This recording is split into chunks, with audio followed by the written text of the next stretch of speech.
Welcome to the OxKala podcast by University of Oxford's South Asian Arts Society.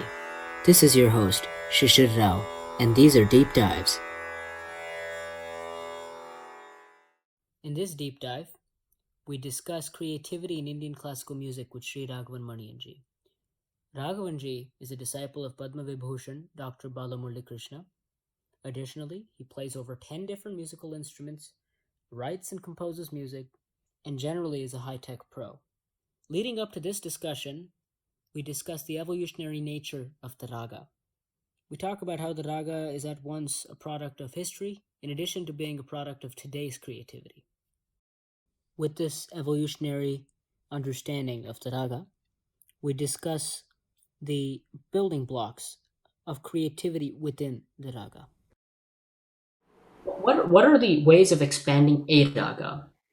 So you already kind of mentioned, or subtly suggested some in our discussion. You spoke of Kalpanaswaram. You spoke of engaging with rhythm. Absolutely, uh, in tan or in movement around the words, the lyric. But more generally, do you think there's a structure, a hierarchy to this type of expansion within a rag, or is it, or yeah, please. Um, yeah, I think we all need structure to start with, right? There. So when you learn an alapana, when I am trying to get one of my younger students to sing alapana, I do tell them to go, step by step, start with the sajjama, explore the lower octave, go Yes. slowly, step by step, reach the gandhara.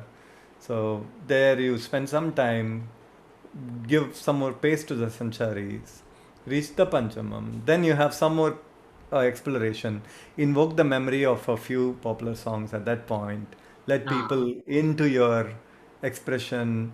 Do not be, so do not build distance, build yes. build comfort, build intimacy. So give something of stuff that others will be able to hook onto. These are hooks. And then progress with that. Build the pace, build the tempo. There is tempo to alapana also. Right? There is layam to everything, in fact. So work on that. Work on the variety. So in the beginning, this is a very good way to understand alapana. So Yes. Pajamam, then go up Panchamam, then go to upper sty, and then proceed. So this at the end of this whole journey, you would have sung Kalyani for about 10 minutes. It would have That's been a a nice glimpse of the ragam. comprehensive kind of view of this raga. Yes. Yeah, so this is good starting point for Yes. for Kalyani. It is hardly the end point. It is Exactly. So let's take it from that starting point. What's what how what is the next step, or what are the series of possible next steps? Because as you said, this is how you teach your students, right?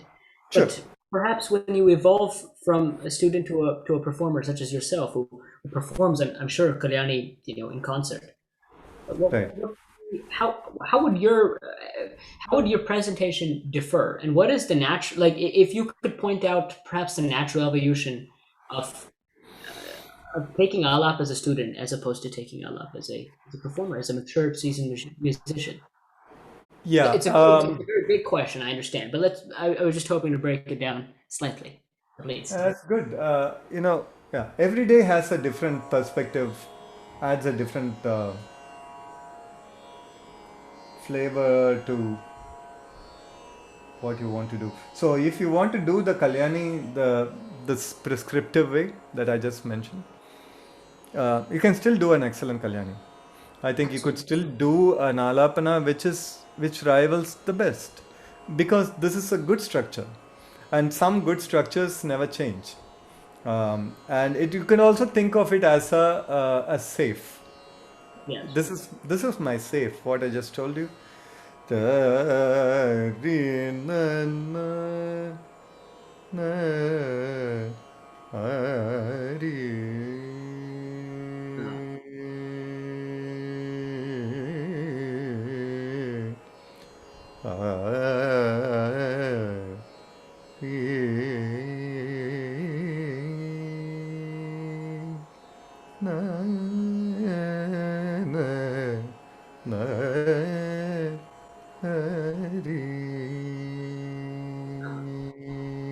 So establish the ragam, establish the main notes in the ragam, the lower octave sancharis, lay the groundwork.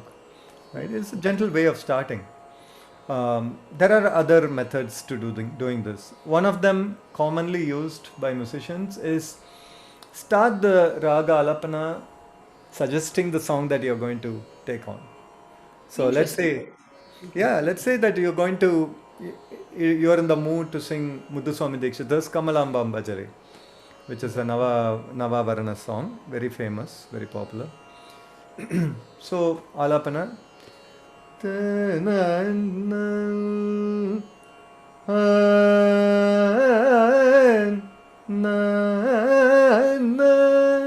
This doesn't follow the set pattern that we just described.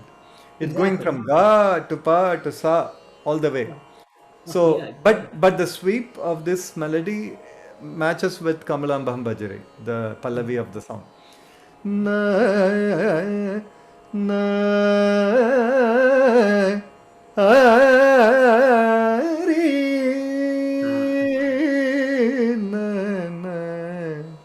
Uh, I've given away the whole song by having. Interesting. Could you please sing the song? Perhaps we can see a reflective view of that in the in Yeah. the, in the actual recording. Ah, Kamalambam bhajare re manasa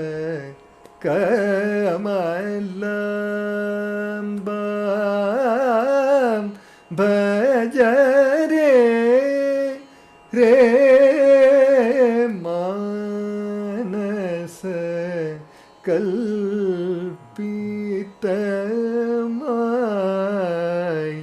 kalpitamaya karyam tyajare.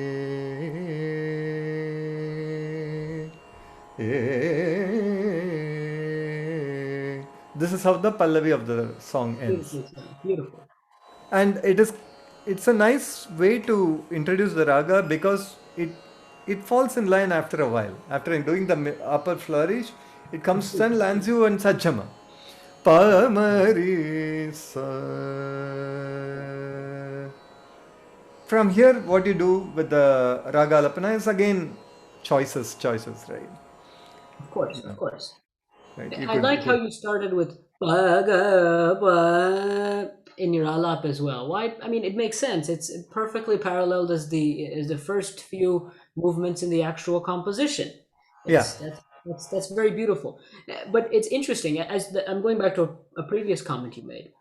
This does not follow the prescriptive path of conducting alapne in Kalyani. You didn't hit those lower notes while expanding the raga. In Yeah. fact, Yeah. they barely went below the sa.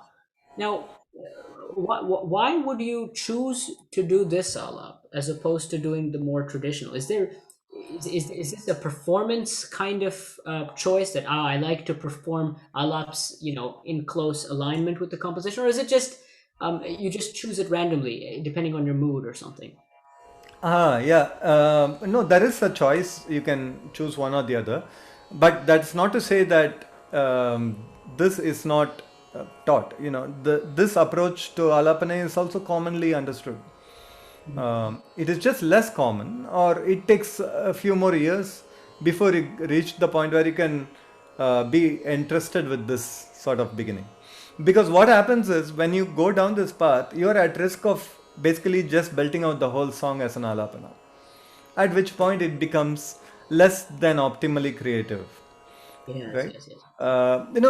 So the idea of composing an alapana, which is an abstract form of music, over using kriti, which is less abstract and more concrete form of music, uh, is nothing but in the using your word in the hierarchy of things, the alapanas above the kriti, simply because it's a little more abstract. Right. Yes, So yes.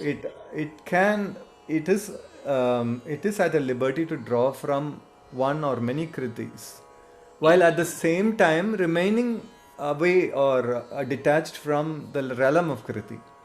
Yeah. Right. So it is really this is one of the aesthetic goals of Carnatic music and music in general is how much of a memory lane are you walking, and how much of the creativity lane are you walking? Creativity.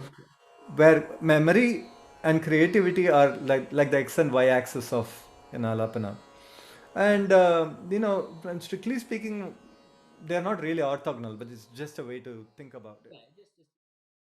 Thank you, Raghavanji, for joining us. Please do subscribe to our YouTube channel below and find full length content on Spotify.